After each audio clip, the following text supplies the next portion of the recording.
초등, 중등 한국사, 사실 암기 과목으로만 알고 있는 경우 많았죠. 그렇지만 절대로 암기를 해서 공부를 하면은 나중에 다 까먹고 그 리셋된 상태로 고등학교 때 다시 또 똑같은 거 암기해야 되는 상황이 반복이 됩니다.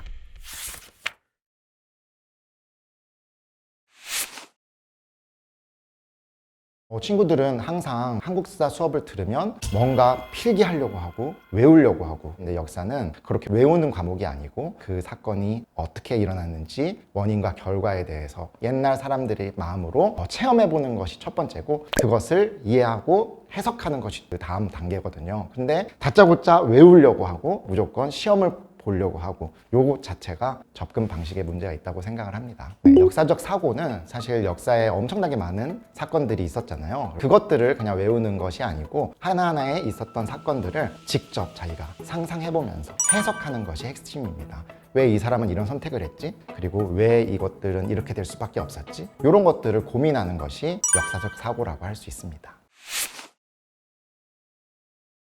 초등, 중등 한국사, 사실 암기 과목으로만 알고 있는 경우 많았죠. 그렇지만 절대로 암기를 해서 공부를 하면은 나중에 다 까먹고 그 리셋된 상태로 고등학교 때 다시 또 똑같은 거 암기해야 되는 상황이 반복이 됩니다. 그래서 초등학교 때는 특히 스토리로 이해하고, 그 다음에 자기가 상상을 통해서 내가 이 시대를 들어가 볼 수만 있다면 고등학교 때 나오는 문제들을 너무나도 쉽게 풀 수가 있게 되는 거고요. 그뿐만 아니라 내가 암기를 할 때도 다른 사람들이 암기할 때보다 훨씬 더 빠르게 바로 외울 수 있는 힘이 갖춰지게 되는 겁니다. 그래서 시험이 한 달, 두 달 남았다면 암기해라. 하지만 그게 아니라면은 지금은 암기할 때가 아니라 상상하고 이해할 때다.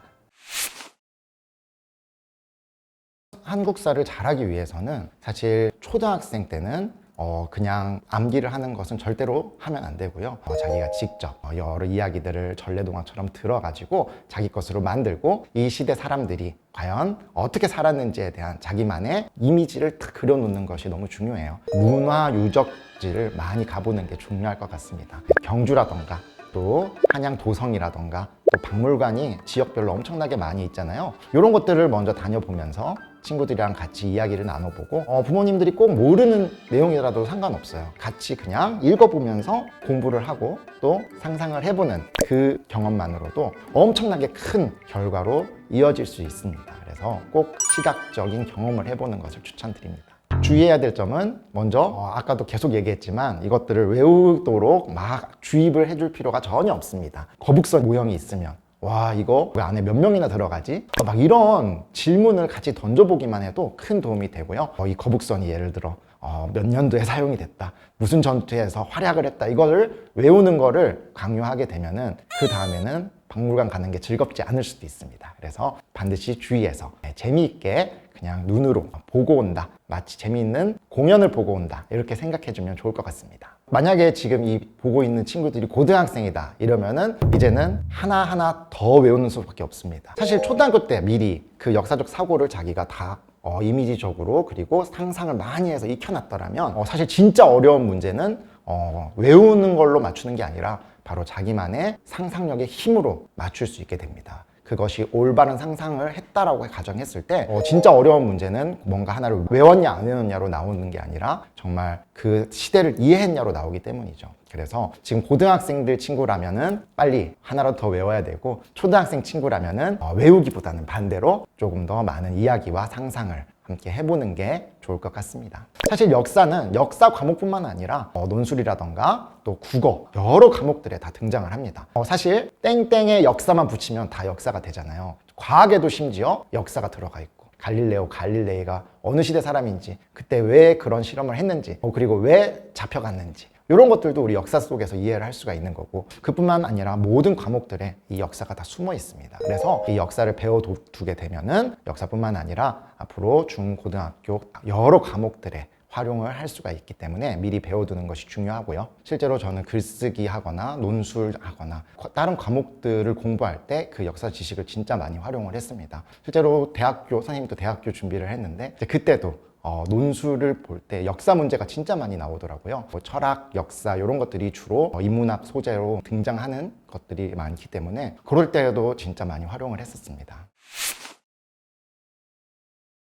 한국사 잘하는 친구들은 항상 딱 두 가지 특징이 있어요. 일단은 기본적으로 되게 상상력이 풍부합니다. 아까 역사적 사고를 말씀드렸는데, 상상력은 이제 자기가 직접 옛날 사람이 되어서 혹은 그 사건의 주인공이 되어서 이때 자기라면 어떻게 했을지, 그리고 그 상황 속으로 들어가서 상상의 나래를 펼치는 것을 의미합니다. 이렇게 상상력이 좋은 친구들은 문제가 어떤 것이 나와도 그 상황을 자기가 이해를 했기 때문에 그 자기의 상상 안에서 맞는 답을 찾아주면 의외로 정답이 다 맞아떨어지는 경우가 많거든요. 단순히 외운 친구들보다도 훨씬 더 역사를 잘하고 재미있게 생각하는 친구들은 바로 그런 친구들이 되겠고요. 두 번째로는 바로 사람에 대한 관심이 많고 이해가 되게 높은 친구들이 주로 역사를 잘하게 됩니다. 사실 인문학이라고 하면은 사람에 대한 이해 라고 하잖아요.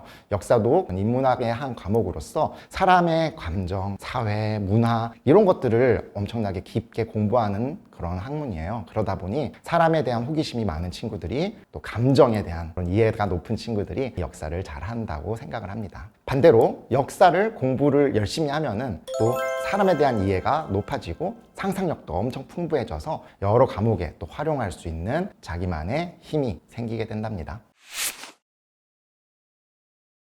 사실 제가 어릴 때 역사 선생님을 만났는데 제가 막 외우지 못해가지고 힘들어하는 그때 선생님이 오셔가지고 그거 다 외우지 말라고 그냥 너가 이 상황을 이해해보라고 이렇게 말씀을 해주셨던 선생님이 있는데, 그때부터 저도 제가 고민을 하면서 이제 역사를 좋아하게 됐던 이유가 됐었는데요. 사실 이 선생님이 그냥 빨리 외우는 방법 알려주고 그 다음에 또 시험만 계속 보고 쪽지 시험 보고 이렇게 하게 되면은 결국에는 역사에 대해서 흥미를 잃을 확률이 높고 결국에는 고등학교 때 가가지고 하루 전날 막 벼락치기 암기를 할 수밖에 없습니다. 저는 친구들이 재미있게 이 역사 스토리를 이해할 수 있도록 대본이나 그리고 역할극을 만들어서 친구들에게 전달하는 것에 신경을 많이 쓰고 있습니다. 그냥 얘기를 해주게 되면은 지루할 수 있는 얘기지만 또 역할극을 나누어서 아니면은 선생님이 연기를 직접 하면서 이렇게 전달을 하기 때문에 친구들이 훨씬 더 반응이 좋고 단 한순간도 눈을 뗄 수 없는 수업이 만들어지고 있답니다. 이렇게 재미있는 이야기로 이끌어주고 상상할 수 있게 해주고 마치 이야기꾼이 되어가지고 친구들을 그 옛날 시대로 여행을 떠나게 한다면은 친구들도 흥미를 가지게 되고 본인이 먼저 물어보지도 않았는데 책을 찾아보고 그리고 읽어보고 또 질문도 적극적으로 하는 그런 친구들로 재탄생하게 된답니다.